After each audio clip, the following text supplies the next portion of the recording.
¿Qué tal, audiencia de Por la Derecha? Bienvenidos una vez más a este espacio donde dedicamos nuestro tiempo a analizar los temas que son urgentes, que son importantes para Colombia y el mundo. Hoy, con la necesidad de conversar con una de las voces más autorizadas y más importantes que tiene ahora mismo nuestro país. Una voz que le está dando voz a las víctimas del conflicto, a las víctimas de las FARC puntualmente. Una mujer que se está enfrentando a unos desafíos tremendos en un país donde parece que la indolencia gana por sobre cualquier cosa y que la justicia escapa a cualquier posibilidad de las víctimas. Es increíble cómo los victimarios figuran, los victimarios tienen esquemas de protección, tienen curules gratis en el Congreso, los victimarios hacen parte del Estado, los victimarios portan armas con licencia, los victimarios hacen lo que les viene en gana y no pasa absolutamente nada. Los victimarios que deberían haber sido procesados por delitos de lesa humanidad, delitos de guerra, crímenes gravísimos contra los colombianos, simplemente se ríen hoy de lo que pasa en este país. Estoy hablando de Diana Saray Giraldo, periodista de Caracol Radio que nos acompaña en esta emisión de Por la Derecha. Estimada Diana, bienvenida a Por la Derecha. Gracias por acompañarnos, abogada y periodista, enamorada de este oficio. Bienvenida. Hola, muchas gracias. Muy contenta de estar acá y acompañándolos en este espacio. Bueno, Diana viene de Vanguardia. ¿Cuál es ese recorrido que has hecho? Pues te escuchamos en Caracol 6 AM, pero ese recorrido que has hecho por el mundo del periodismo, por favor. Yo arranco siendo abogada. Yo soy abogada de la Universidad Industrial de Santander. Mi rol de abogada me voy a Bogotá a trabajar con la superintendencia financiera y allá, cuando estoy allá, en algún momento dicen, oigan, necesitan abogados para Legis, abogados que les gusta escribir. En ese momento yo levanto la mano, es un amigo el que me comenta, le digo, pues yo quiero, me voy a Legis a trabajar con un medio que se llama Ámbito Jurídico y en ese momento la mitad éramos abogados, la mitad periodistas. Mis compañeros, pues todo el tiempo metidos de fondo en el tema del periodismo, yo empiezo a ver lo que hacen y digo, a mí esto me parece interesante. Hago la maestría, en ese momento especialización en los Andes de periodismo y en ese momento me enamoro del periodismo. En ese momento digo, esto me encanta, esto es lo que quiero ser y me dedico empiezo a crecer en el campo del periodismo. Primero, pues trabajé como redactora en ámbito jurídico, luego fui directora de la publicación y hacia el año 2011, más o menos, en Bucaramanga, me ofrecen trabajar en Vanguardia, primero como editora general, luego ahí fui directora, primero fui columnista de opinión de Vanguardia y bueno, llego a ser como directora de Vanguardia y sí poder como entrar a fondo con todo el mundo del periodismo. De ahí me llaman de semana para ser columnista de semana y estando escribiendo columnas para Semana y siendo la directora de Vanguardia, Gustavo Gómez me llama hace 3 años y me dice, bueno, quiero que vengas a la mesa de 6 AM a madrugar todas las mañanas y arrancar pues con las noticias diarias y ahí estoy, ahí ¿A qué, llegué y a esa ha sido mi trayectoria del periodismo. a qué horas es la madrugada, Diana? Uy, eso es muy bravo. Cuando tenía que ir yo pues vivo en Bucaramanga, a pesar de que estoy en el trabajo, creo que fue una de las cosas que nos dejó la pandemia, puedo trabajar en la mesa de Bogotá, pero estando en Bucaramanga, cuando me tenía que ir al estudio de Bucaramanga, me levantaba a las 3:40 de la mañana. Ya que lo puedo hacer desde mi casa, me levanto a las 4:20 de la mañana para estar al aire a las 5 en punto, todos los días. Consejo de redacción de 4:20 a 5 de la mañana. Exactamente, pero se hace antes, el día antes toda la preparación de los temas, antes de salir al aire la revisión de los temas del día, los medios para saber cómo, pues, yo siempre me levanto, lo primero que hago es mirar el celular, inmediatamente digo, Dios mío, que no haya explotado el mundo, siempre digo que no haya explotado el mundo mientras dormía. Miro el ¿Qué tal? celular, reviso los medios y lista para arrancar con un buen café, eso sí, imposible sin el café. Y bueno, ¿cómo ves este país? ¿Cómo lo analizas tú en medio de estar todo el tiempo enterada de lo que pasa en el país, de lo que pasa con el presidente de la República, con sus ministros, los escándalos que no paran? Porque esto es una cosa que yo la verdad pocas veces había visto también en mi vida de periodista. Yo no había visto tanto escándalo uno detrás del otro y es que la agenda se agota muy rápido, no porque se acaben los temas, sino porque por el contrario, los temas uno pisa el otro, y no alcanza uno a desarrollar uno cuando ya tiene que estar redactando el siguiente. Mira, yo soy muy pesimista. Quisiera ser más positiva, quisiera ser mucho más, tener más esperanza, pero la verdad, como tú lo mencionas, yo creo que el país está viviendo un momento sobre todo muy convulsionado y muy oscuro frente al futuro.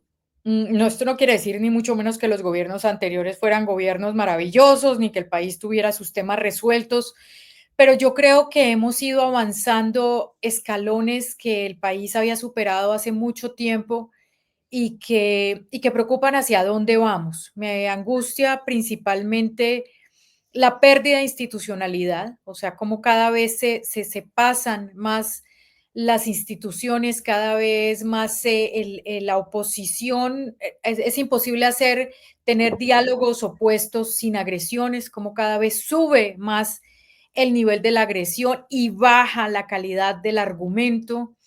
Y me angustia tremendamente lo que está pasando con el tema de seguridad. Como otra vez esta mañana precisamente escuchaba que revelaban unas pruebas de supervivencia de dos soldados secuestrados por el ELN en norte de Santander. Y yo decía, Dios mío, esto es como estar de un regreso a los años 90, a los inicios del 2000, cuando otra vez el miedo al secuestro, las tomas que se están dando, atentados contra las estaciones de policía, contra el ejército, insisto, sin querer decir que antes estaba bien porque no lo estaba. Sí me preocupa mucho el camino que toma el país y que yo veo a todo el mundo como muy tranquilo de, esto es una cuestión de un gobierno que va a acabar en menos de 2 años y Sí. no, yo no lo veo de esa manera. Yo creo que Colombia inició un camino que no va para buen puerto y que yo no veo pronto que termine. Eso me interesa mucho porque me da pie para preguntarte. Porque a veces uno siente que el sentimiento es muy personal. Yo lo digo, yo tengo una orilla ideológica, obviamente. Yo soy una persona de derechas. De este programa se llama Por la Derecha por eso, porque si es Ujú. por la derecha. Obviamente no significa que las personas que vienen acá todas son de derecha. No, yo aquí he tenido gente que es de izquierda, he tenido gente de centro, gente con la que se puede dialogar, porque de lo que se trata es poder dialogar, no es otra cosa distinta, aunque estemos en orillas de pensamiento diferentes. Pero hay cosas del sentido común, ¿no? Con las que no pelearíamos. Seas de izquierda o de derecha, estás de acuerdo con que tiene que haber seguridad, con que tiene que Total, haber salud, con que tiene que haber total. educación. Y eso no tiene tinte político, lo que tiene es pura lógica. Todos queremos eso. Pero eso que tú observas y que tú estás viendo, uno piensa que es solamente de uno. Yo también soy pesimista y digo, Dios mío, ¿en qué vamos a terminar? ¿Por qué crees que esto puede terminar peor? O por lo menos, ¿por qué no vamos a estar bien si a fin de cuentas se supone que a medida que pasa el tiempo el Estado va mejorando las condiciones, la seguridad tiene que mejorar en algún momento, el presidente de pronto tiene que recapacitar y reorientar su brújula, si es que lo lograra hacer? ¿Qué ves tú para pensar que esto de pronto no va a resultar de la mejor manera al final del tiempo, o sea, al final del año y medio que queda de gobierno? Mira, bueno, primero aclarar que yo no me considero una mujer de derecha, siempre me considero una mujer de centro, pero inclusive cuando inicié este gobierno dije como, pues no era mi candidato, ni él ni Rodolfo eran mis candidatos, pero digamos que dije al principio esto, bueno, de pronto es una oportunidad de que el país cierre esas brechas de desigualdad tan reales y tan dolorosas que existen. Pero lo que yo veo y es lo que más me preocupa es primero que el país avanza hacia una desinstitucionalización, como lo decía ahorita, muy, muy grande, que cada vez las entidades están a cargo de personas que no están allí por sus capacidades ni por sus experiencias, sino simplemente por estar cerca a, cerca a la visión del presidente, a su visión del mundo, a su visión de izquierda, y que cada vez llegan a estos cargos decisivos personas que no tienen las capacidades para estar ahí, personas que no tienen, que se mueven es por un interés ideológico y lo que veo es que la ideología está superando a la técnica en este gobierno. Eso uno. Dos, porque el gobierno da pasos hacia caminos que no sé dónde van a terminar. Por ejemplo, lo que está pasando con la consulta popular. El gobierno sabe que esa consulta popular no tiene sentido, lo sabe. El gobierno sabe que esas preguntas que está planteando lo puede plantear a través de proyectos de ley que están en trámite en este momento, que podría conciliar, lo sabe. El gobierno sabe que no hay recursos para hacerlo, que cuesta 700.000 millones en un momento de déficit fiscal que no es posible. Todo eso lo sabe. Y aún así, insiste. Y insiste con un discurso muy peligroso.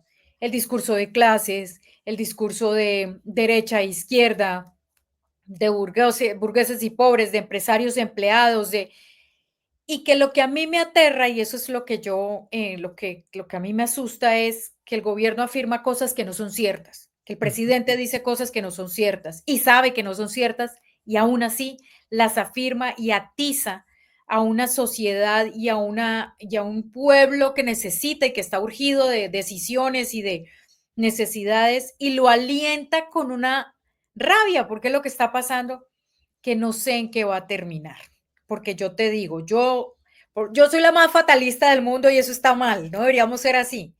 Yo realmente no creo que va a haber elecciones transparentes. No, yo creo que esta consulta popular puede terminar en algo mucho más allá, como una Asamblea Nacional Constituyente, por ejemplo. Cuando yo digo eso me dicen que loca, que eso no es así, que para qué, que pero es que, claro, si las instituciones funcionan como funcionan, no tendría lugar de ser.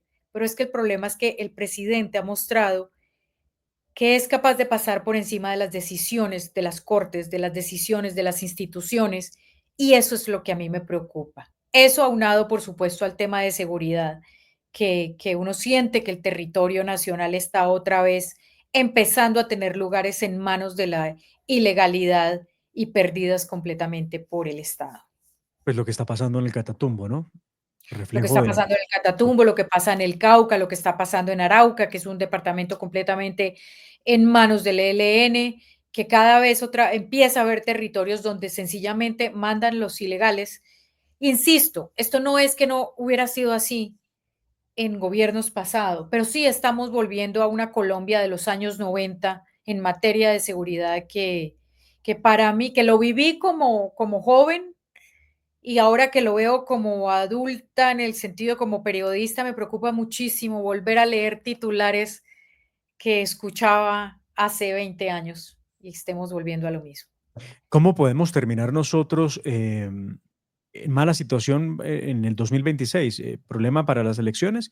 Esto de la Asamblea Constituyente que mencionaste, esto es una cosa horrible que ha perseguido a Colombia hace unos cuantos años, ¿no? Esto no es una cosa ocurrencia de Petro. A otros se les ha ocurrido, solo que no les sonó la flauta. Y a este se le ocurrió de manera temporal, porque cuando a unos les suena, a otros no les gusta, y viceversa, y vuelve y se cambian las cargas. Pero llegar a una asamblea constituyente derivados de una consulta popular, que además, confieso, ¿cómo lo hacen, no? ¿Cómo plantear una consulta popular sin siquiera haber entregado el texto al Senado, donde aparentemente tienen mayorías para hundir el texto? ¿Y cuál va a ser la reacción entonces de Gustavo Petro el día jueves cuando salga con la espada en la mano a radicar el documento de la consulta popular y cuando vaya con unos, él llamó a eso una comitiva diversa, Ujú. ¿cuál es el mensaje con la espada de Bolívar en la mano y la consulta popular en la otra? ¿Qué es lo que pretende? Exacto, es como está llenando todo de unos simbolismos que yo me pregunto precisamente eso, ¿por qué lo hace? ¿Qué quiere? ¿Qué intención hay detrás? A mí me preocupa más, te lo digo, ¿qué va a pasar si el Senado dice no, no es viable? Si el Senado dice no, no están dados lo que sea y no se convoca consulta. ¿Qué va a pasar ahí? Si el Senado lo frena, que muy posiblemente eso va a pasar y va a decir que no están dadas las condiciones para una consulta. ¿Qué va a decir el presidente? Porque no se va a quedar quieto. ¿Tú ¿Qué va a crees que pasar, sería por capaz de cerrar ejemplo? el Congreso? ¿Tú crees que sería No, capaz? no, no lo creo, No. no, yo no creo que el presidente sea hoy un dictador, yo no creo que el presidente esté por encima, ni mucho menos de las entidades. Yo no sé por qué, yo siempre pienso es que todo puede terminar en un llamado a eso, a una Asamblea Nacional Constituyente, porque no veo cómo va a pasar esa consulta popular, ni en el Senado, ni en las calles votando, porque digamos que listo, se aprueba el texto, sale, conseguir los umbrales del sí en un país con la estadística de participación política y de votación tampoco da. Sí, Tampoco da, no le van a dar los votos. 13.600.000 ciudadanos votando las preguntas es dificilísimo. Y 6 millones, casi 6.800.000, casi 7 millones votando sí. Sí. Eso es muy difícil, más en temas que son, pues, ajenos. Uno cree que la gente, todo el mundo vive en el día a día de esto, de los medios, de la información. No, Colombia es un país absolutamente desconectado, es absolutamente, hay regiones donde ni siquiera llega internet, donde no llegan noticias, donde las emisoras de radio que se escuchan son frecuencias de AM lejísimas que no, o sea, el país no es el país de las redes sociales, el país real no es el país de que vemos todos los días en los medios de comunicación. Por eso digo, es muy difícil que se alcance esos umbrales. Mi miedo es qué va a pasar, qué va a pasar porque ninguna decisión que se ha tomado de las que no le han pasado al presidente desde el gobierno se ha dicho, no, pues es que se decidió, siempre hay detrás un discurso. Es la decisión de los ricos, son los medios de comunicación que no quieren, es el empresariado corrupto, siempre es atizar ese discurso de odio, ese discurso de rabia, de pasar por encima de las decisiones planteándole a la población que hay un interés más allá, que siempre va pues en contra del poder, de lo que quiere la gente. Y ese mensaje es el que yo te digo, ese mensaje es el que yo digo, no sé para dónde va, yo no logro leer aún al presidente de decir qué quiere. Pero yo te digo una cosa, en las elecciones para mí el mayor riesgo no es que el presidente, una Asamblea Nacional Constituyente o que el presidente no tenga, no haga respetar las elecciones. Para mí lo que creo yo que va a pasar es la oposición está tan dividida en candidatos, en nombres, en que cada uno quiere hacerlo, mientras que el partido de gobierno o los que son de tendencia gobernista tienen clarito que es, ahí sí, el que diga Petro, sin importar quién sea. Entonces yo creo que lo que va a pasar es eso y por eso cuando la gente dice, no, no, es que esto se acaba en año y medio, yo digo no, y no se va a acabar, no porque se robe las elecciones, no porque cierre el Congreso, ni siquiera por el miedo a una Asamblea Nacional Constituyente. Digo, el gobierno va a seguir porque la oposición va a estar tan dividida y se va a desgastar tanto en sus 70 y pico de candidatos o 50 o los que sean, que mientras aquí toda la izquierda se afila solo en un candidato, la oposición se va a diluir en decenas y decenas de candidatos. Y me has dado pie para preguntarte eso también, que no era lo que habíamos planeado los dos para conversar, porque Es igual cierto. espero que me tengas paciencia, porque sí quiero que hablemos de tema de víctimas, pero me interesan mucho estas opiniones. Además, supongo yo que tienes un espacio diferente al de todos los días, donde vas a poder decir más cosas de las que uno tiene oportunidad cuando está en una mesa de trabajo, porque pues todo Por es muy supuesto. limitado a veces. Dejando claro que esta es mi opinión, no la del Claro, claro. programa ni la de la empresa con la que trabajo. Esta es Diana Saray y nada más. Precisamente por eso hago la aclaración. Diana, este tema en Colombia de tantos candidatos presidenciales, yo he contado 57 candidatos, entre Ujú. precandidatos y candidatos. Sí. Estar loco para querer manejar a Colombia en las circunstancias que estamos, digo yo, pienso yo. Pero tanto candidato y todo el mundo prometiendo alguna cosa y entonces unos hablan de la paz absoluta, otros dicen que hay que llegar a acabar con los guerrilleros porque no fue posible negociar con ellos, otros dicen que esto es a punta del diálogo y los abrazos. Aquí hay todos los aspectos y espectros de la política para manejar a Colombia. ¿Qué pasa si Gustavo Petro logra mantener vivo su programa o su idea de gobierno en un próximo candidato? Nos quedaremos gobernados bajo esa izquierda que no le hace caso al tecnicismo, sino al tema más dogmático, ¿no? De la izquierda, donde se prefiere al activista por encima del técnico que puede saber de los temas. Pues no lo sé, porque pues hacer futurología es muy difícil, pero lo que sí creo es que sea quien sea la persona que sea el próximo presidente de la República, va a ser muy difícil para él lidiar con ese momento expresidente Petro, porque si es alguien de su gobierno, de su línea, va a querer que haga lo que él diga. Y puede pasar un poco lo que pasó con Uribe y con Santos, y que termine siendo su peor enemigo cuando fue quien lo puso ahí. Creo que puede pasar lo mismo. Y si es alguien de oposición, creo que también le va a hacer la vida, como se le ha hecho, por ejemplo, a Carlos Fernando Galán, imposible, que va a ser muy difícil gobernar con él. Creo que mira que eso que tú dices de la cantidad de candidatos, yo creo que es una consecuencia también del mesianismo, y la debilidad de los partidos políticos. En Colombia los partidos políticos desaparecieron hace muchísimos años y terminamos eligiendo mesías, personas que dicen yo soy la solución a lo que pasa en el país, lo fue con Uribe, eh, luego llega Santos por designación, lo que sea, Petro llega con el mismo mesianismo, soy yo el elegido.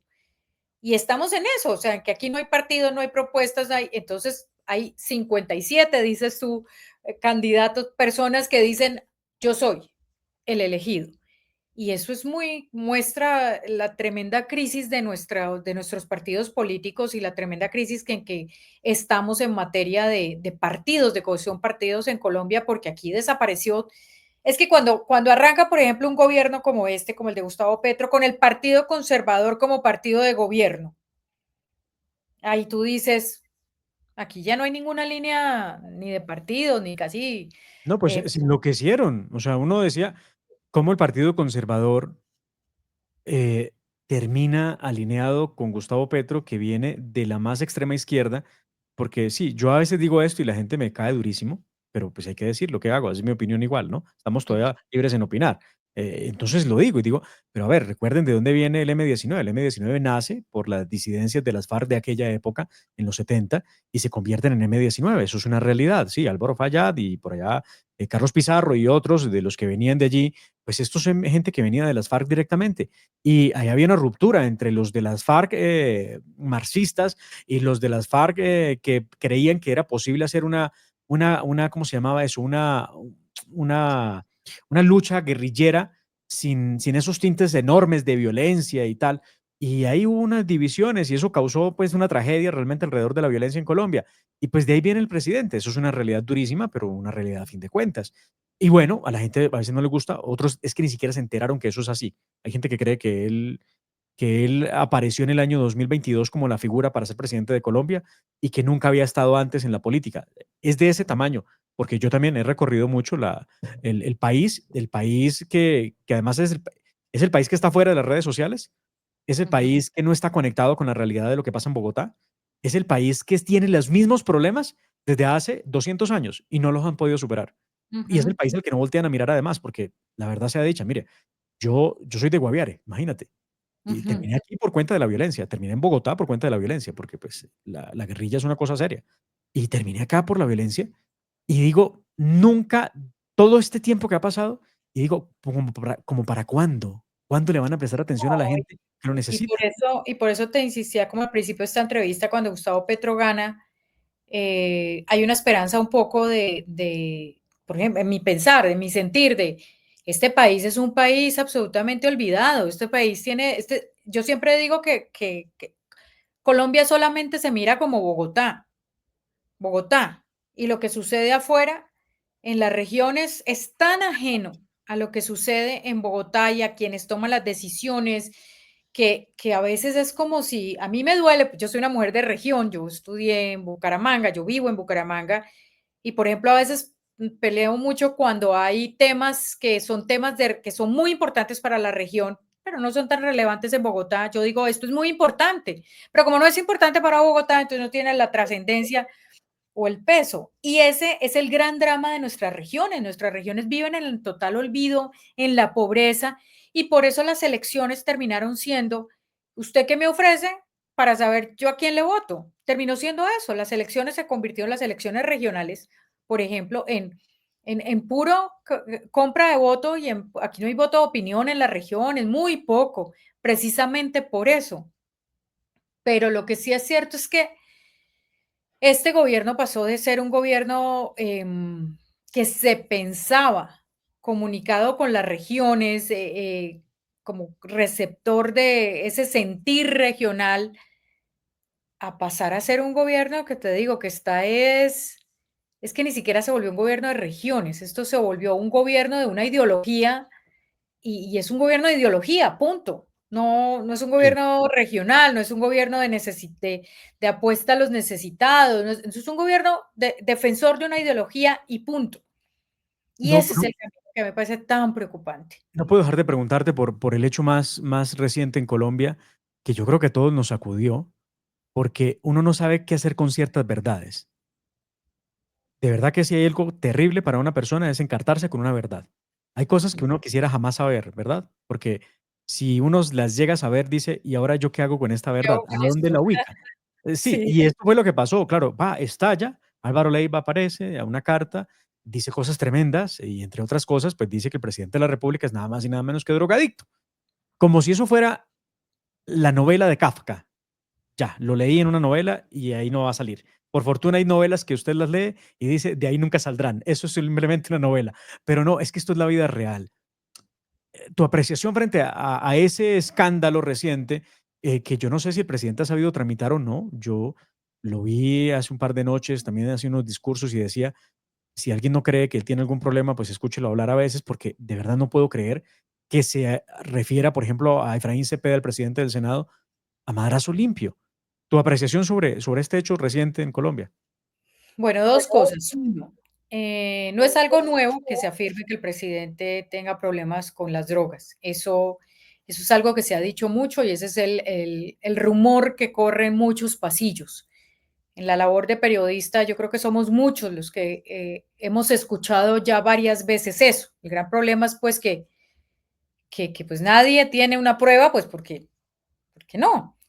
Pero hay otra cosa, es el segundo punto. Entonces, uno, no es nada nuevo. Dos, que sea drogadicto, yo creo que eso es algo que compete a su esfera personal. No creo que sea ni el primer presidente que consume drogas, ni el primer presidente que le guste el alcohol. Creo que todos han pasado, todos los seres humanos tenemos nuestros demonios y nuestros ángeles. El problema no es que sea drogadicto. El problema es, según lo que sugiere Álvaro Leiva, que es quien afirma que es drogadicto, que por esa situación de vivencia personal se estén afectando sus labores como presidente. Yo quiero insistir como mucho en eso, que sea o no sea drogadicto, eso es algo que considero yo de la esfera personal, pero deja de ser de la esfera personal en el momento en el que por esa supuesta adicción trasciende su ejecutar como presidente y ejecuta acciones o se expresa de maneras que afectan el día a día y el devenir de este país. Ese trino a las 3 de la mañana, donde hace devolver un avión de deportados después de que ya había dicho que bienvenidos los deportados, que uno dice, algo está pasando acá, ninguna persona en sus cabales trina de esa manera a las 3 de la mañana. Vuelvo, insisto, trina a las 3 de la mañana no es, pues todos hemos trinado en algún momento lo que no es y lo que sea. Eso no es el hecho es cómo está afectando una situación el tema de la administración del país. Yo creo que el presidente nos debe a los colombianos muchas explicaciones, más allá de si es adicto o no. Es qué pasa, por qué desaparece. El presidente ha desaparecido de actos públicos, no fue solo París. Recordemos que fue Brasil también cuando no apareció a la cumbre de la Amazonía, en 2 días de cumbre nunca apareció. El presidente en Nueva York no se reunió con los colombianos que lo esperaban, dejó plantado al presidente de Corea del Sur, no llegó a la reunión, no llegó al homenaje de el maestro Botero Ujú. cuando falleció en el Capitolio, todo el mundo lo esperaba, no llegó al nombramiento del MINTIC, no llegó a un ascenso de cadetes. En Bucaramanga, lo recuerdo perfectamente, lo esperaron todo, toda la gente lo esperó desde las 8 de la mañana, mientras prensa decía que ya viene, que llega a las 11, que llega a las 12, que llega a las 2, que llega a las 3, finalmente a las 4 dijeron: "El presidente no viene". Nunca hubo explicación de por qué el presidente no apareció en Bucaramanga. La gente que vino del páramo de Santurbán, que vino de las regiones, lo esperó en el Coliseo por horas y horas, y jamás hubo explicación de qué pasó con el presidente. Y el lunes él aparece siempre haciendo una broma, pero nunca jamás ni disculpándose con la gente que dejó plantada, ni explicando qué pasó. las explicaciones de la gente de Casa de Nariño son siempre contradictorias, que ya viene, que está tarde, que el presidente le debe una excusa al país, no, una explicación al país de qué está pasando, porque no es ni una, ni dos, ni tres, ni cinco, ni 10 veces. Son muchas las veces la que el presidente desaparece. Esa para mí es la explicación que el país merece y necesita. Si esa explicación es que él es un adicto, pues que lo diga y que como cualquier enfermedad, yo recuerdo cuando Juan Manuel Santos tuvo que afrontar un cáncer de Ujú. próstata, que lo dijo, lo hizo público, la salud de un presidente es un asunto de interés público. Ese creo yo que es lo que se saca de todo este episodio, que evidentemente el presidente le debe una explicación al país y esa explicación es la que estamos esperando todos. Ahorita estaba mirando precisamente, acabo de trinar lo que tú dices, es un trino debe tener unas 10 páginas. Sí. ¿Quién hace eso? ¿Y por qué lo hace? ¿Cómo lo hace? No sé. El Esa es trino sobre Italia. ¿Sí? el trino sobre Italia, Ah. tal cual. Lo leí, lo leí, lo leí, yo digo, pues primero, qué capacidad de escribir, o sea, de verdad. A mí que me encanta escribir, difícil, difícil fluir de Este que tenemos en pantalla. Eh, ese es, que que y habla de me aterra eso, pues, habla del fascismo, habla de las mujeres, de los jóvenes, de, volver al Bella Ciao, y termina, bueno, aquí nos recuerda que él es ciudadano italiano y cómo él dice que Italia no lo invita a nada porque está manejado por un gobierno de derechas, el de Giorgia Meloni, eh, esa pero termina de manera espantosa. Esto soy yo, bueno, esto es culpa mía, yo soy el que está diciendo eso. Dice: "No estaré enterrando su carne muerta", se refiere al Papa Francisco. papa. Ujú. Pero sé que su energía de militante del ejército humano de la vida sigue y yo milito en ese ejército y debemos ser legiones en el planeta entero. También levantamos la misma bandera y como Bolívar y como Garibaldi. No, de ahí para allá es Y supremamente. hay una parte arriba donde dice que se come una naranja dulce al lado de no sé qué, Sí, mira, y esto, por ejemplo, es uno de esos casos en que el presidente miente y sabe que miente. ¿Cómo así que no fue invitado por el gobierno de Italia? Obviamente el Vaticano no es gobierno de Italia, pero él fue invitado por el Vaticano a las exequias del Papa. sí, No claro. viaja por su decisión, pero no es cierto que no lo estén invitando porque él sea de izquierda y su lucha revolucionaria es esas, por ejemplo, hace unos días cuando dijo que le habían posiblemente cancelado su visa y que él ya vio al Pato Donald y que eso es mentira, nunca le han cancelado la visa. ¿Por qué? Esa es mi gran pregunta y es lo que no tengo respuesta. ¿Por qué el presidente insiste en afirmar cosas que agitan las emociones, que agitan la rabia en cierta manera de la gente, a sabiendas que lo que dice no es cierto? Ese es el que cuando yo te digo, no sé al final qué Claro, hay. ¿qué es lo que está calculando? Igual, a mí me pasa, sobre todo con el anuncio de la espada de Bolívar, que me tiene traumatizado. Porque a mí eso me parece, yo te digo, yo me parecía eso de opereta, ¿no? Yo veía a Chávez, hablando de la exhumación y asistiendo a la exhumación de los restos de Bolívar, y decía: "Pero qué tipo tan imbécil, tan ridículo, tan lo que quieras, ¿qué es esta forma de gobernar? ¿Qué es esta forma de llevar el circo a su peor expresión para enredar a la gente? Y la gente necesitando comer, necesitando estudiar, necesitando salud, necesitando tantas cosas, y resulta que lo que les dan es una dosis de risas y de chiste alrededor de un tipo que debería ser el más interesante de todos y resulta que lo dejó de ser hace mucho tiempo. Y entonces dice, voy con la espada de Bolívar desenfundada a erradicar la consulta popular. Y solamente me lo imagino pasando por las plazas de Bolívar con la espada en la mano. Eso tiene mucha simbología. Y él es muy Mucho. bueno. Él es muy bueno con la simbología. El sombrero de Pizarro, la La sotana sotana de Camilo de Torres. Camilo Torres. Sí, sí, mira que a mí me preocupa mucho eso de que empiece a estar ese tema de Simón Bolívar, y porque es un discurso que ya lo hemos escuchado en países vecinos con no muy grata recordación de en qué ha terminado todo eso. Y a mí me asusta mucho el tono que está tomando el presidente, porque cada vez es, perdón por la expresión, es más caricaturesco, cada vez es más de eso que tú dices, es más de menos de un discurso de un jefe de Estado y más de una persona que busca el aplauso fácil, que busca la algarabía fácil, que busca decir cosas que salgan de lo esperado con una intención clara de agitar emocionalmente a su auditorio. Y me preocupa mucho, mucho, porque yo me acuerdo cuando empezó este gobierno y decían que todo el mundo, pues que el susto de que fuera Venezuela, que Colombia se convirtiera en la Venezuela de Chávez, de Maduro, y el presidente se reía y decía, me acusan de ser Chávez y no, esto no será así nunca, yo jamás jamás esto. Y uno ve cuando empezó Chávez, de verdad, era igual, jamás Exacto. seré el más respetuoso y su discurso se fue transformando. Ojo, no estoy diciendo que el presidente Petro esté siendo y se convierta en Chávez, no lo estoy diciendo, por favor, no.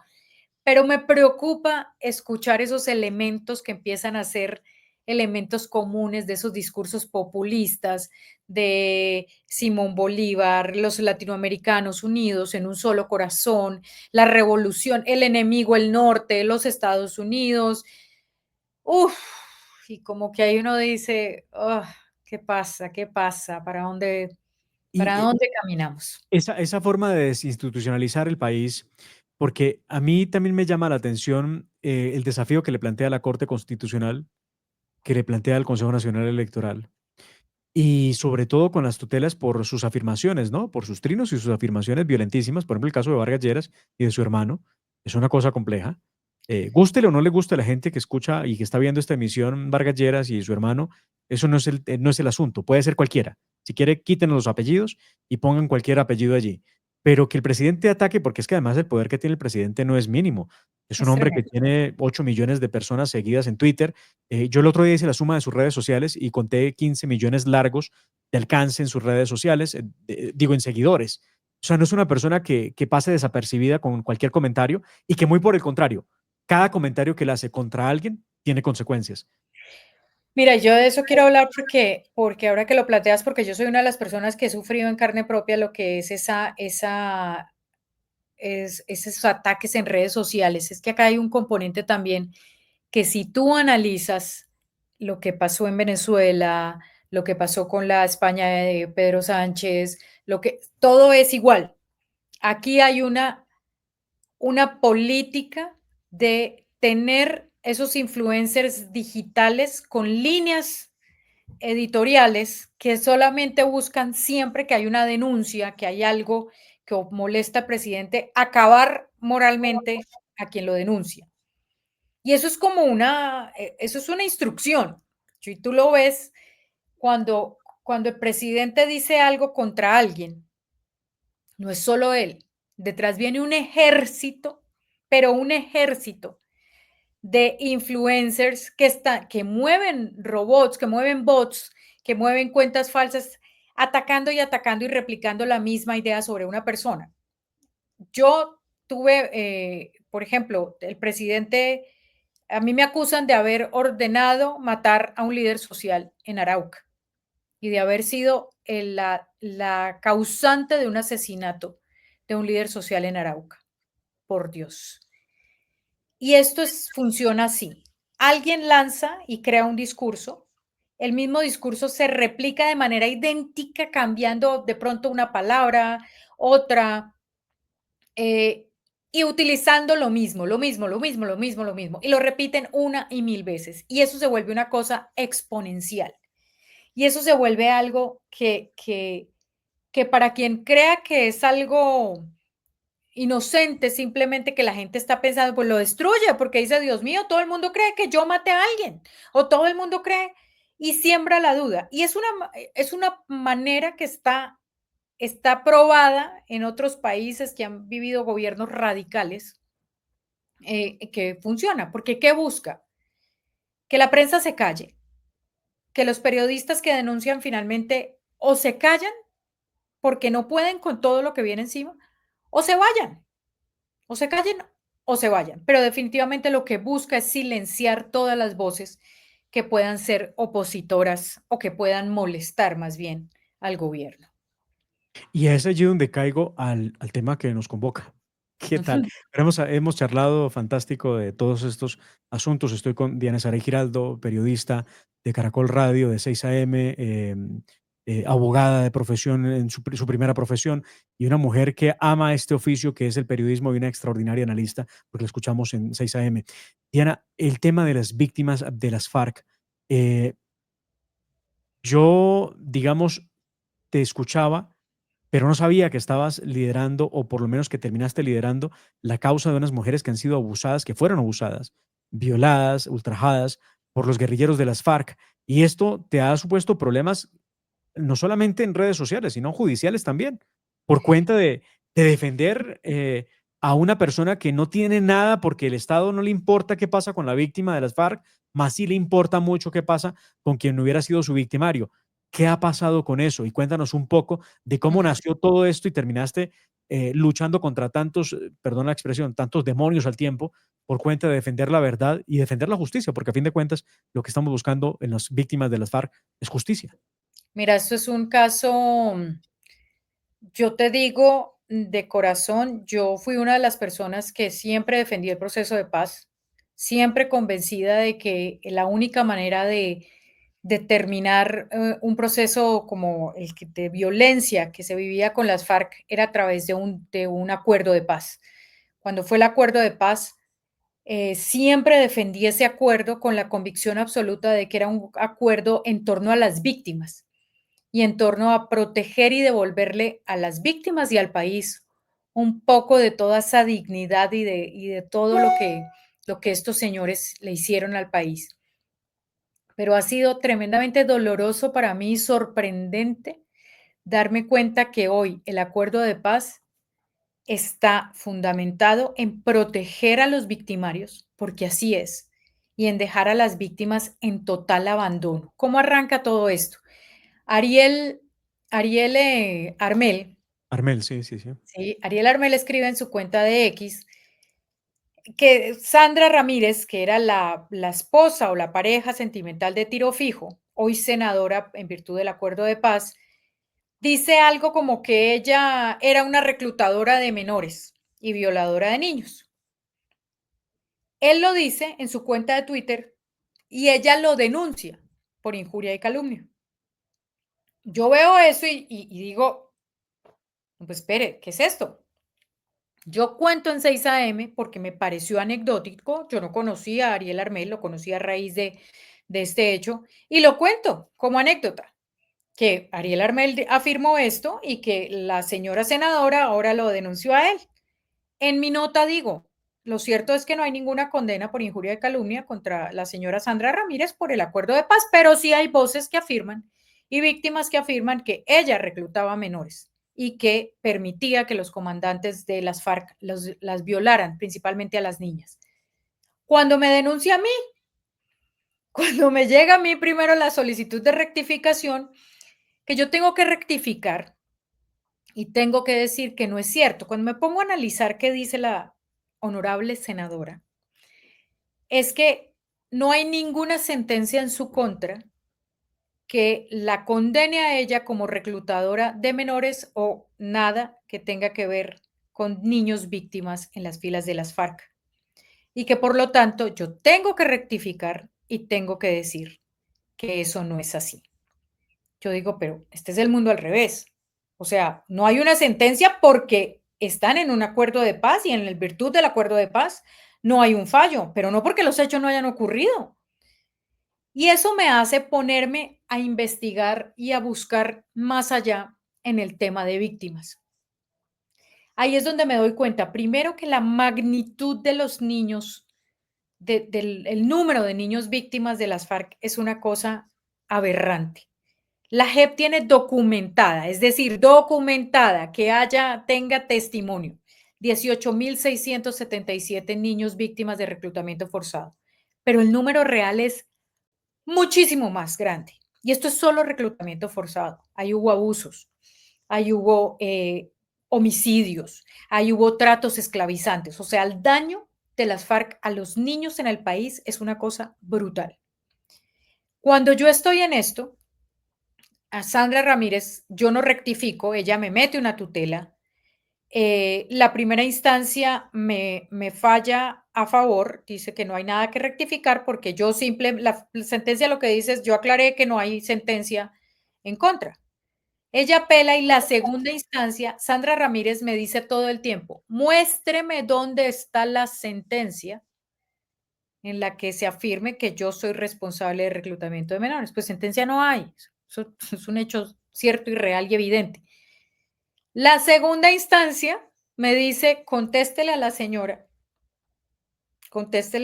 Sandra Ramírez. Y yo digo, pero por Dios, ¿qué le tengo que contestar si es que yo estoy en esas cuando recibo un mail de una de estas mujeres víctimas y me dice, yo no puedo con lo que está pasando. He visto cómo Sandra Ramírez la viene atacando, la viene diciendo que la tiene con abogados, tal. Yo Es soy, un hostigamiento, hay que decirlo. En derecho es un hostigamiento, ¿ah? ella ya lleva una solicitud de rectificación, dos, una tutela, una apelación de tutela, un desacato y tengo mi proceso vivo por injuria y calumnia en la fiscalía. Ah, caramba. 5 acciones. Ella me dice, yo soy una de las niñas víctima de reclutamiento forzado y a mí, Sandra Ramírez, me ponía en fila para que los comandantes me violaran en el Caguán. Y yo no soporto ver cómo esta mujer niega lo que nosotros vivimos. Yo me reúno con ella en Bogotá, busco toda la documentación, ella está reconocida como víctima, no por la JEP, y empiezo a ver y es la primera entrevista que sale de Daisy, que cuenta cómo Sandra Ramírez y ella los reclutaban, cómo los violaban, cómo los ponían en fila, cómo los los sometían a tratos esclavizantes. Sandra Ramírez sale y dice que yo me inventé la víctima, que Ah, Daisy no existe. Y yo digo, esto no puede ser. O sea, tras de que no han pagado un solo día de cárcel, tras de que no han indemnizado a una sola de las víctimas, ahora no solo eso, sino niegan que existan estas víctimas. Por Dios. Y ahí te digo, me empiezan a llegar mensajes y mensajes y mensajes de mujeres diciendo, yo fui víctima de reclutamiento forzado por las FARC, yo fui violada por los comandantes de las FARC, yo fui, mataron a mis hermanos, mataron a toda mi familia y Sandra Ramírez lo sabía y toda la cúpula militar de las FARC lo sabían y todo eso. Y cuando sale este señor Timochenko, Rodrigo Londoño, para ujú. no estigmatizar, por supuesto, por su nombre de combatiente, sale el señor Rodrigo Londoño hoy como jefe de comunes a decir que esto se trata de un hostigamiento de la prensa, que esto se trata de una persecución de la prensa. Ahí es donde yo digo, un momento, esta no es la historia real y esta no es la historia que como país podemos permitir que se escriba. Hoy las FARC, los ex líderes de las FARC, quieren negar la existencia de estas víctimas, quieren negar su responsabilidad. ¿Y sabes qué es lo peor de todo? Estas mujeres que han hablado están hoy amenazadas. A Daisy, después de esa entrevista en Caracol, la amenazaron de muerte. Cuando ella va al Congreso y dice, señora Sandra Ramírez, usted dijo que yo no existía. Mira, ella está en este momento escondida. La Ella está vimos porque ella fue el Día de las Víctimas, precisamente, el 9 de fue el abril. Día de las Víctimas, Sí, después señora, de dar la vimos. la cara y de decir, le llegó un mensaje que le dice, Zapa, Ujú. siga bombardeando el proceso de paz y usted y sus hijos se mueren. Está advertida. Le han llegado decenas de mensajes donde le dicen zapa, no sé cuántas, y la amenaza directamente. Esa sí fue una amenaza directa. Y ahí es donde yo te digo, la desprotección de estas víctimas es toda y no es la primera. Mira, yo he hablado con 4 víctimas de reclutamiento forzado de las FARC. A las 4 les han matado a sus familias después de que hablan en un medio de comunicación o después de que han hecho pública su historia. A todas las han desplazado. Con ellas, con alguna de ellas hablé por teléfono y no ni siquiera me podían decir dónde estaban, porque donde sepan dónde están, las matan. Lo más aberrante para mí de todo esto y lo que me tiene el alma tan dolida es que estas mujeres están en completo abandono. No han recibido un solo peso de indemnización. No tienen a quién acudir. Daisy fue a la JEP ahorita y como medida porque a raíz de la denuncia, un abogado la apoderó y la presentó a la JEP y la respuesta de la JEP ante esta amenaza ha sido entregarle un chaleco antibalas. Por Dios, ¿qué hace una mujer que trabaja como empleada doméstica, que se mueve en un bus público con un chaleco, con un chaleco va a proteger la vida de sus 5 hijos? Está escondida hoy, llora y me dice: "Yo no sabía que esto iba a ser así", y no es justo, que es lo que a uno más le duele. Timochenko está hoy, perdón, Rodrigo Londoño está hoy en Rusia, en una conferencia sobre paz y sobre reconciliación. Yo no sé si tú pudiste ver el trino que él sacó con un símbolo. Sí, sí, sí, sí. Y vi la publicación que hiciste, me llamó mucho la atención, porque lo que se dice de ese símbolo que pareciera una cruz con los dedos, es que era el que se utilizaba para cuando las violaban, o se rehusaban a ser violentadas. Mira, yo no tengo ninguna prueba mía de decir que es así, pero lo que te puedo decir es que las niñas víctimas con las que hablé, tan pronto vieron esa publicación, me escribieron todas, sin ponerse de acuerdo entre ellas, todas, a decirme: "Diana, esa es una amenaza. Esa es una amenaza porque eso es lo que nos hacían a nosotros cuando nosotros, con estas palabras, cuando nos negábamos a hacer sexo oral, nos amenazaban y era el símbolo para decir o lo hace o se va a consejo de guerra y la mata". Cuando eso pasó, porque mira, yo las redes sociales, la verdad, no me asustan las redes sociales, pero cuando me llaman y me dicen esto es un símbolo de esto, eso es lo que nos hacían, esto es una amenaza directa, no sé qué pensaría. Ahí es donde te digo, ¿y a quién acude uno? A nadie, a nadie. No hay nadie en este país al que acudir para proteger. Yo no, porque al fin y al cabo yo soy una persona que tengo el privilegio de estar todos los días frente a un micrófono. Son estas mujeres y hombres, porque también hay hombres y hay testimonios y los tiene la JEP de que personas que hoy están sentadas en el Senado fueron, los violaron siendo niños. Eso, un senador que claramente está identificado que violaba a los niños y ellos hoy están sentados en el Congreso y sus víctimas están completamente abandonadas con otra cosa también muy dolorosa. Como ellos fueron niños reclutados por las FARC, fueron parte contra su voluntad de las FARC, no los emplean en ningún lugar, porque tan pronto saben que fueron parte de las FARC, pues los votan, los despiden, no los ven como víctimas, los ven como exmiembros de las FARC. Así que a mí no me digan que el acuerdo de paz es un acuerdo en torno a las víctimas. Las víctimas hoy están en absoluto abandono. Y mira, gracias a este caso y gracias a las acciones legales de la senadora Sandra Ramírez, me he podido meter más y más en entender este acuerdo de paz.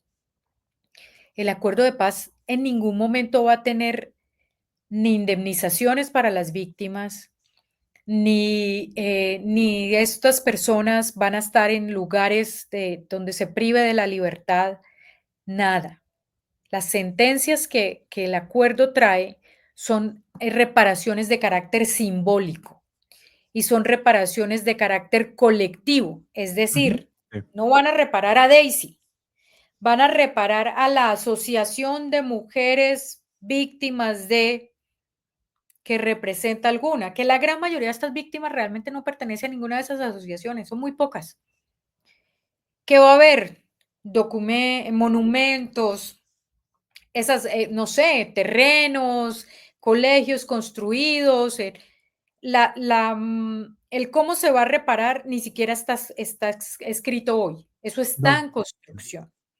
Eso se está. Y Porque además estas. las Dime. penas tienen que ser conciliadas entre el victimario y la víctima.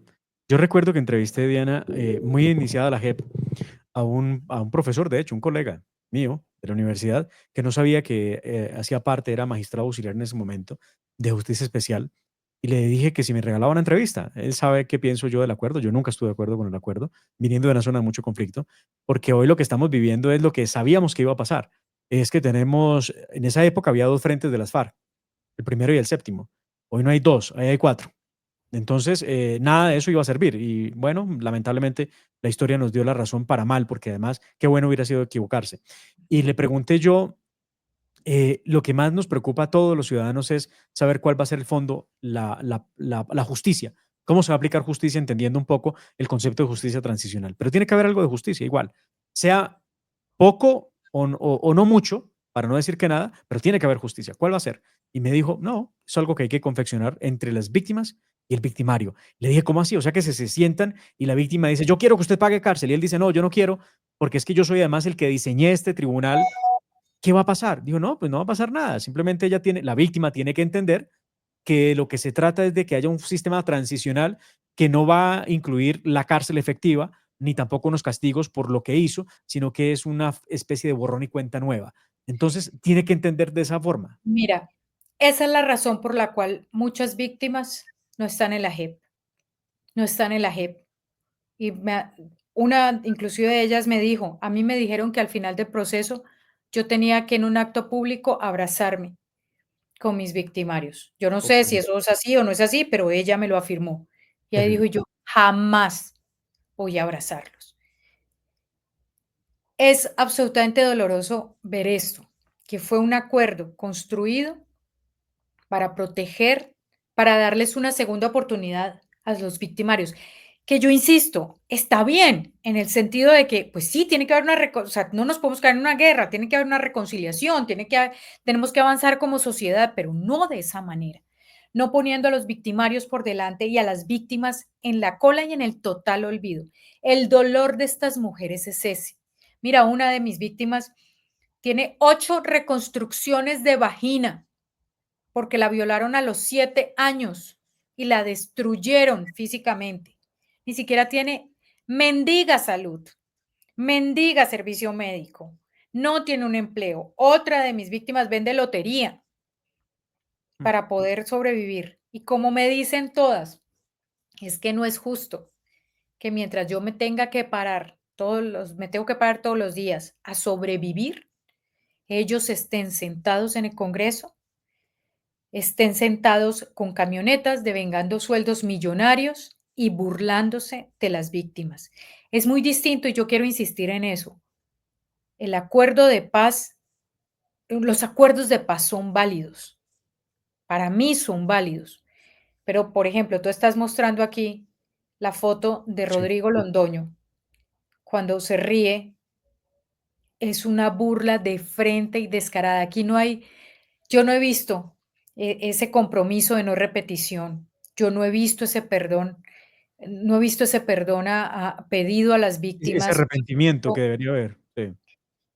yo, por ejemplo, de Sandra Ramírez solo he visto soberbia, arrogancia y una convicción absoluta de que no le debe nada a la sociedad y que por el contrario, según lo veo yo, le debemos nosotros, porque pues yo soy en este momento la denunciada, yo soy en este momento la sindicada de un delito, yo soy la que tengo que ir a la fiscalía a atender diligencias judiciales porque me acusan de un delito, porque según ella estoy violando su buen nombre, porque no hay una sentencia.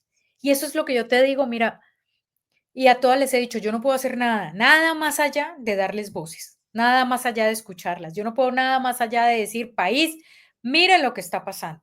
Yo no puedo hacer nada más. Pero que yo no voy a hacer, y eso sí, no sé hasta dónde me llevará este proceso. Yo no voy a contar la historia como no es. No es que, o sea, los señores líderes de las FARC no son ahora los grandes revolucionarios del amor en el país y los grandes reparadores de corazones rotos de sus víctimas. No, señor. Ellos no han reconocido a sus víctimas, al menos en el caso de reclutamiento forzado y de violencia sexual contra niños y niñas. No lo han reconocido, no lo aceptan. No hay un acto de bajar la cabeza y pedirles perdón. Al contrario, ante las voces de estas víctimas, lo único que han dicho es mentira. Las Mm. revictimizan una y otra vez. Y una vez más te digo, yo no sé en qué va a terminar esto. No sé qué va a pasar con la JEP, pero lo único que sé es que ver cómo viven esas víctimas hoy nos muestra que este fue un acuerdo completamente equivocado en materia de víctimas. Y me aterra también cómo no avanzan los casos en la JEP. Insisto, yo creo en la idoneidad de los magistrados de la JEP, pero sí me pregunto mucho por qué avanzan a pasos tan agigantados, por ejemplo, los casos de falsos positivos. Aberrante horroroso, repugnante lo que pasó en casos de falsos positivos, asqueroso, pero no avanza absolutamente nada en el caso de reclutamiento forzado de menores y en el caso de violencia sexual contra niños víctimas. Pues es que cuando la jurisdicción se diseña, por una parte con la subversión y por otra parte con el Estado, la respuesta al final de esa suma de los factores no podía ser distinta, ¿no? Y de hecho lo reclamaron muchas veces. Este señor Londoño lo ha reclamado un montón de veces. Y ellos lo reclaman. Mire, yo, eh, en tantos años de investigación que hacemos como en el ejercicio periodístico, yo nunca encontré que hubiera ni siquiera un indicio, el más mínimo, de que las FARC hubiera ordenado el asesinato de Álvaro Gómez Hurtado. Nunca, nunca. Y aparecen ellos de la noche a la mañana a decir, sí, la RUAN, nosotros fuimos. El señor, bueno, al que llamaron Tornillo, además, unos jovencitos que fueron al Congreso de la República. Nada. Mm. Y sale a decir, acabo de llegar a la comisión primera, estaba demorado porque estaba en una diligencia y explicó qué fue lo que pasó. Y lo que pasó fue que aceptó, vaya uno a saber que sea cierto, que fueron los que ordenaron matar a Álvaro Gómez Hurtado. Y ya, o sea, pasó de un momento de decir, sí, fuimos nosotros que lo mandamos a matar y nada, aquí estoy listo para hacer las leyes de Colombia. Y entonces, ¿cuál es el proyecto que sigue? De verdad, o sea, el país no es viable desde ese punto de vista y no hay que Y ser a mí, de ninguna parte, ¿no? Simplemente lógica. no, y a mí no sé, me cuestiona tanto como país en eso de cuál es la verdad la verdad no, porque verdades hay muchas dependiendo también de quién, De cómo quién la la diga. mire. Sí. Pero no puede ser que la construcción de los hechos históricos de Colombia quiera ahora omitir un capítulo tan aberrante como como este. Y sí me cuestiona mucho como país qué estamos haciendo. A mí me aterra ver a Rodrigo Londoño de gira por el mundo dando conferencias, a Sandra Ramírez como testigo electoral en elecciones de otros países, a estas personas siendo casi que un referente en otros lugares del mundo, mientras sus víctimas pues ven cómo se les ríen en la cara. Es que es una cosa que sobrepasa como todo tipo de lógica. Vuelvo, insisto y quiero ser muy clara en eso. Se vale todo eso si hay una contraparte de verdad, de justicia y de reparación. Si hay verdad, si ellos realmente cuentan lo que pasaron, si hay justicia, si hay unas penas y si hay reparación para todas esas víctimas. Pero es que ninguna de las tres hay. Las verdades han sido a medias. Justicia, ¿cuál justicia? Y Ujú. reparación, aquí no han reparado a nadie. ¿Te acuerdas de los cuadernillos de la Comisión de la Verdad que se armó con Operación Claro, por Cenicero? supuesto, Claro. por supuesto. Eh, no sé, yo alcancé a leer alguno de esos, creo que llegué a 700 páginas, no me da para tanto. Y además me quedaba mucho más material, porque recuerdo que esos eran como 2 de 700 y uno de 800, una cosa absurda. Sí, sí. Y me acuerdo que tuve la fortuna de leer uno de esos donde había un par de casos de fuerza pública y yo decía, bueno, aquí hay unos temas muy complejos, ¿no? De fuerza pública, de guerrilla, de historias, hay cosas muy complejas. ¿Y qué terminará la novela? Y me aterraba ver conclusiones, en el capítulo de conclusiones, de cómo el Estado es el responsable de lo que pasó. El Estado. O sea, todos nosotros somos los responsables de eso. Lo quiero decir de otra forma, nosotros somos los victimarios de ellos y ellos son las víctimas de nosotros, porque no hicimos nada para evitar que pasara lo que pasó. Eso no lo entiende nadie. A mí el caso de falsos positivos, yo te lo digo, es una cosa aberrante, aberrante, aberrante, pues porque se supone que las instituciones están hechas para protegerte y para proteger al ciudadano y para respetar, y hacer respetar los derechos humanos y demás, y que los soldados y el ejército haya terminado desapareciendo inocentes es aberrante y eso no tiene discusión para mí, pero lo que no puede ser, y eso es lo que yo digo, no puede haber victimarios buenos y victimarios malos, no puede haber víctimas más importantes que otras, no puede haber víctimas que sí se justifican y víctimas que no, no. O sea, el conflicto traspasó todos los límites de lo posible en materia de violencia, de indignidad humana, de todo eso. Y es lo que a mí me talla el alma, decir, a cómo eran víctimas de estas personas que firmaron el acuerdo, entonces ya no son tan víctimas y sus victimarios no son tan malos. Y entonces disminuyámosle el tono a la... No, esto es gravísimo. Y me aterra también, te lo digo, el silencio absoluto, absoluto, frente a las víctimas hoy, a los niños, quiero insistir en eso que es el tema que yo he tocado, niños víctimas de reclutamiento forzado y violencia sexual, el silencio absoluto del presidente y el silencio absoluto de las mujeres del pacto histórico y de todas esas mujeres que hacen sus campañas políticas basadas en la defensa de los derechos de los niños, en la defensa de las mujeres y que guardan absoluto silencio frente a este drama que están viviendo las víctimas, simplemente porque son víctimas de las FARC y simplemente porque hoy no está bien visto dentro del pacto histórico. Uy, te cuento una cosa que pasó el Día de Víctimas que fue aberrante. Cecilia, que fue una de las mujeres víctimas de violencia sexual, fue una mujer secuestrada que violaron de manera masiva, una cosa horrorosa. Cuando ella se para el del Día de Víctimas a hablar y le dice a Sandra Ramírez, señora Sandra Ramírez, así, usted es una proxeneta, usted abortó, hizo abortar a las mujeres. Muchas de las mujeres del pacto histórico que estaban ahí sentadas empezaron a gritarle a Cecilia, la víctima, respeto por la senadora Sandra Ramírez, por favor, respeto. Yo decía, este país no puede estar en este momento parado de esta manera. O sea, ¿en qué momento el país se paró así? ¿En qué momento todo cambió de orden? O sea, yo decía, ¿en qué momento aquí están unas señoras senadoras callando a una víctima para pedirle respeto por su victimario? Y eso, en eso está el país hoy. Y a eso nos ha llevado a que este proceso de paz con la JEP, con las FARC, perdón, ante la JEP, se haya llevado sin total exigencia por parte de la JEP a corresponsabilidad de las FARC. Ella es Cecilia. Ella es Cecilia, quien intervenía ese día de las víctimas en el Congreso de la República y escuchamos cómo le gritaban. Y es verdad, tantas veces escuchamos a esa tendencia ideológica de izquierda, que hoy está resumida en el pacto histórico, hablar de defensa de la mujer, de la niñez, pero acá los dejan solos solo porque hay un hecho de fondo y es que ella es víctima de las FARC. Si fuera víctima de otra facción criminal, la aplaudirían y la rodearían.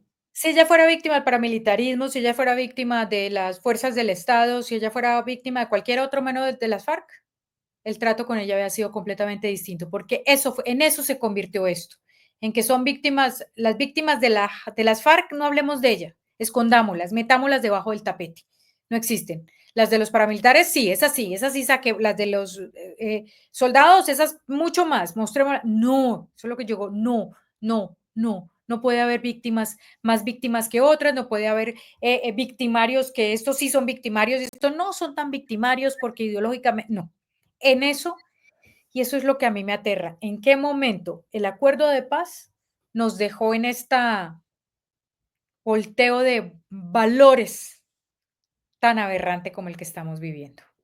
Dios mío, hablo mucho, qué horror. No, no, no. No, Diana, ha sido fantástico. Tengo vergüenza porque te hablé de media hora y resulta que fui abusivísimo. Me comí la media hora hablando de otros temas y quería que llegáramos a este porque de verdad miramos muchísimo lo que estás haciendo.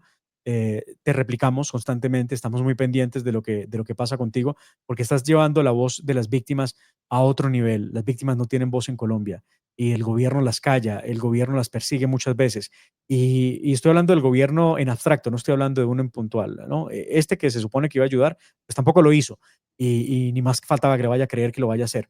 Pero hace falta esas voces y sobre todo esa valentía que tienes, que debe ser ejemplo para muchos que estamos haciendo este ejercicio de querer contarle cosas a Colombia desde otra óptica, sin que eso signifique que seamos personas que deban proscribir de la sociedad y nos saquen porque pensamos diferente. No, al contrario, hay que llegar al diálogo. De verdad que admiramos mucho esa tarea y eso que estás haciendo por las víctimas, te lo agradecemos todos los que estamos viendo esta entrevista que hemos hecho, porque todos sentimos la misma solidaridad con ellas y nos duele. Los relatos que vimos el 9 de abril, lo que tú contaste en tu programa en 6 AM, lo que has contado, lo que has hablado, tus trinos hablando de cada uno de esos casos. Leí uno el otro día que me parecía brutalmente doloroso.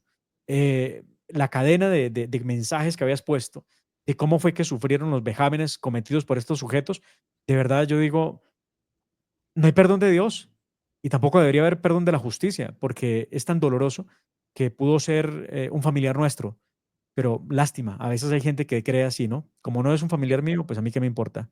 ¿Tú me vas a hacer una cuñita rápida? Pero por favor, las que quieras. Yo no sé si has visto y Daisy a raíz de todo esto, como lo contaba, está escondida. Daisy tiene 5 hijos, está escondida en un cuarto casi que diminuto con toda su familia. Y yo he querido hacer una vaqui por Daisy para conseguirle un hogar, para conseguirle una casa donde, como yo digo, donde ya nadie más la pueda sacar, porque a ella la sacaron de su casa después de contar, de hablar en 6 AM, su arrendatario la echó y luego de ahí vinieron las amenazas y por eso ella hoy no tiene un lugar donde vivir. Y yo he, pues, abierto una vaqui sin tener idea de cómo se hace eso, que se llama Un Hogar Seguro para Daisy.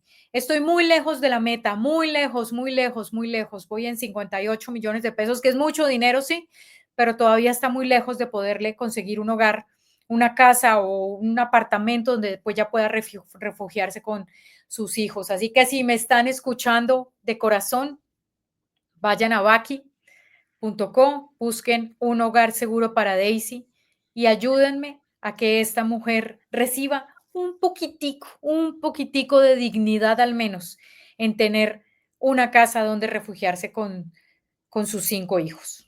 Dios mío. Sí, vi la campaña que tienes. Vamos a replicarla aquí mismo en las redes sociales, tanto de la Hora de la Verdad como Fundación Escuela Libertad y nuestras cuentas personales, porque creo que entre todos podemos sumar y no importa cuánto, No importa. pero sí, sí, de pronto no se enreden con eso, He porque a veces puede recibido, pasar. mira, desde 3.000 pesos, he recibido aportes de 3.000 pesos, 5.000 pesos, 10.000 pesos, no importa, lo que sea, cada peso cuenta. Así que va a quedar aquí en las redes sociales para que por favor nos ayuden aquí en la cajita de comentarios, los vamos a dejar para que colaboren con esta causa que lo vale todo. Unámonos, los buenos somos más. Así que por favor, no seamos indiferentes. Diana, de verdad, encantadísimo. Nunca hemos hablado, es la primera vez que lo hacemos. Quedo muy entusiasmado, esperando que alguna otra vez tengamos oportunidad de tener estos diálogos de análisis y sobre todo, nada, aquí abiertos. Este medio también es tuyo, así que cuando dispongas, cuando tengas una necesidad de conversar algunos temas de manera extendida, de manera tranquila, aquí lo hacemos a Muchas través de la gracias. hora de la verdad y a través de Escuela Libertad. Muchas gracias. Perdón hablar tan largo, Dios mío, yo sé cuando uno entrevista que cuando el entrevistado habla mucho uno sufre, así que perdón No, por no, no. extenderme, pero insistir en que el centro de esto no es ni mucho menos Diana, ni mucho menos Caracol, ni mucho menos nada de esta campaña. El centro de todo esto son estas miles y miles y miles de niños víctimas de reclutamiento forzado que hoy son adultos que están en completo abandono y en búsqueda de oportunidades y no podemos dejarlos solos. Así es. Muchas gracias y que tengas un resto de día muy feliz. Gracias. Chao, chao. Muchas gracias. A todos ustedes, como siempre, muchas gracias. Que Dios los bendiga y por favor, aquí dejamos los links de esta causa, también el Twitter de Diana Saray para que la sigan, por favor. Y por supuesto también el link de la Baki para que podamos ayudar a entregarle una casa a alguien que realmente lo necesita, a alguien que no ha recibido sino desprecio del Estado. Y nosotros podemos darle, eso sí, verdadero amor a través de las acciones que podamos hacer por ellas. Y como ella tantos, ojalá que sea el momento de tenerlo muy en cuenta y en las oraciones de cada uno de nosotros. Que Dios los bendiga. Muchas gracias por siempre estar con nosotros.